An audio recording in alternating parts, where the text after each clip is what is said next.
Escuchábamos a Mónica Pantoja en Ahumahuaca. Y vamos ahora a la colaboración de Laura Franco, abogada de familia, quien nos va a hablar de un tema muy importante que es la compensación económica, que no es lo mismo que los alimentos, ¿no? En el caso de un divorcio, de un matrimonio celebrado o de la separación en el caso de una unión de hecho. Escuchemos a Laura. Hola Verónica, un saludo a tu audiencia. Hoy voy a hablar sobre la compensación económica, que es una figura que introdujo el Código Civil y Comercial cuando entró en vigencia en el año 2015. Voy a explicar en qué consiste la misma, qué extremos deben acreditarse para que prospere, el plazo en el que se debe interponer la demanda y las pautas orientadoras en el supuesto de que la misma deba ser solicitada judicialmente porque no hubo acuerdo entre las partes.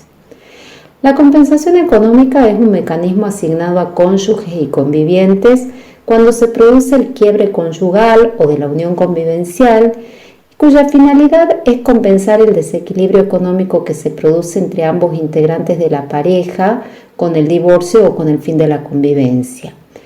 Busca superar la pérdida económica que produce el divorcio en el caso de que haya habido matrimonio o el cese de la convivencia en el caso de que estemos ante una unión convivencial en alguno de los integrantes de la pareja cuando por el matrimonio o la convivencia una de las partes haya disminuido su posibilidad de generar ingresos. Entonces, la primera aclaración que cabe hacer es que la compensación económica es un derecho previsto tanto para quienes estuvieron casados como para quienes estuvieron en unión convivencial.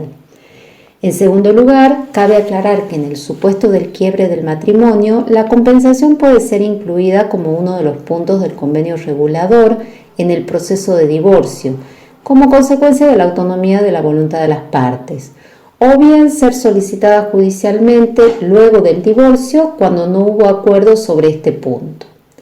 Hay que aclarar también que no debe ser confundido con el derecho a solicitar alimentos. ¿Cuáles son los elementos que deben estar presentes para que se configure la compensación económica?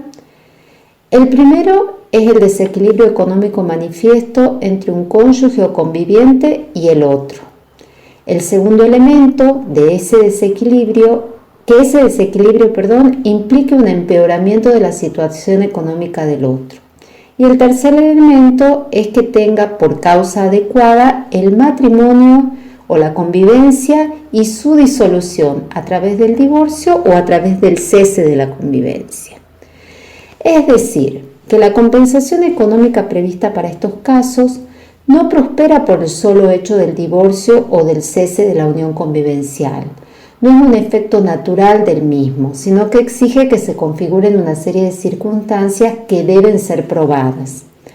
Los diversos autores que analizan este instituto del derecho de familia describen a la actividad probatoria de quien solicita esta compensación como la de demostrar una fotografía de la situación patrimonial de ambos integrantes de la pareja al momento de celebrarse el matrimonio o al momento del inicio de la unión convivencial, y si al producirse el fin del matrimonio o el fin de la convivencia surge que se produjo un desequilibrio económico manifiesto con relación a esa fotografía inicial, la situación se debe recomponer a través de una compensación económica. Básicamente ese sería el mecanismo. Ese desequilibrio tiene que producir un empeoramiento de la situación de quien reclama. No alcanza solo con el desequilibrio para que prospere la compensación económica. Ese desequilibrio, a su vez, debe significar un empeoramiento de la situación económica de una de las partes, es decir, de la que reclama. Debe ser perjudicial el desequilibrio, debe haber una disminución sensible en relación al nivel de vida que gozaba mientras estaba dentro del matrimonio o dentro de la unión convivencial. Y a su vez tiene que haber una causa adecuada entre el matrimonio y el divorcio o la unión convivencial y el cese de la misma con ese desequilibrio. Es decir, El desequilibrio debe ineludiblemente relacionarse con el proyecto de vida en común del matrimonio o de la unión convivencial y su ruptura. ¿Qué significa esto?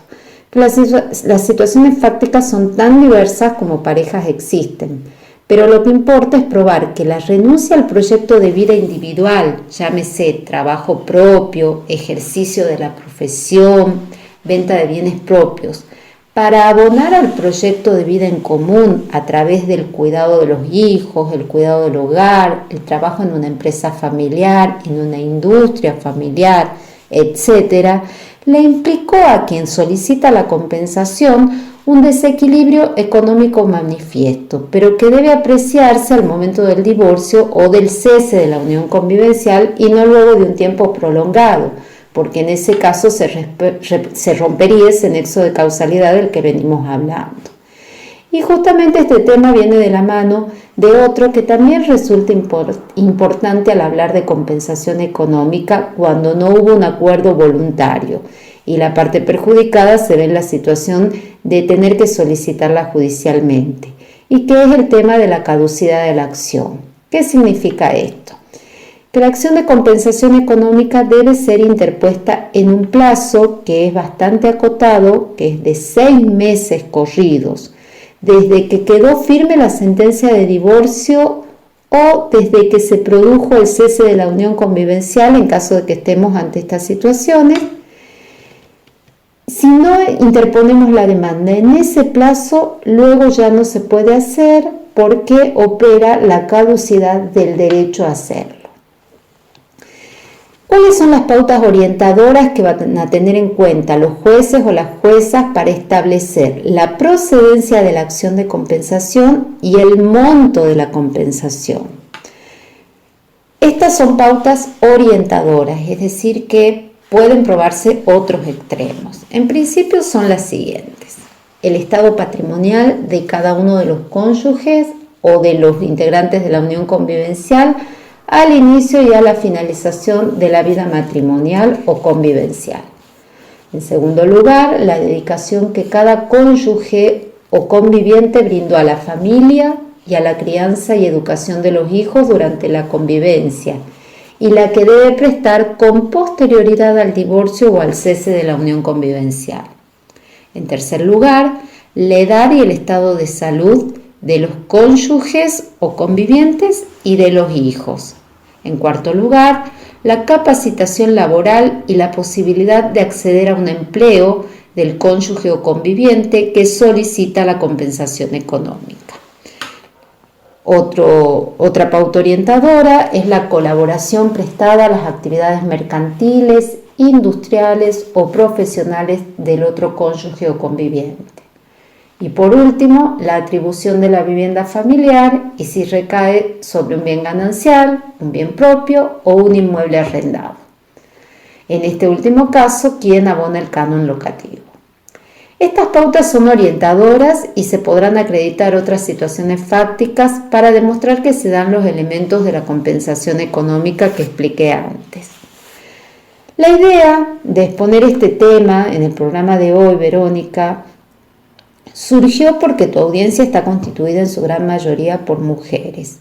Y justamente es importante que las mujeres conozcan este derecho y la posibilidad de hacerlo valer judicialmente, que si bien no es privativo de las mujeres, hay un dato de la realidad que es incontrastable y que tiene que ver con el mandato patriarcal, en el que son mayormente las mujeres las que renuncian a sus proyectos de vida individuales, como ser profesiones y trabajos propios, para abonar al proyecto de vida en común, ocupándose de las tareas en el hogar, el cuidado de los hijos, la educación de los hijos, de trabajar en la empresa familiar o en el estudio particular del cónyuge o del conviviente o en el consultorio, y que cuando ocurre el divorcio, en el caso de que hubieran estado casadas, o el cese de la convivencia, en el caso de una unión convivencial, se encuentran en una situación de desequilibrio económico evidente en relación al otro u otra integrante de la pareja,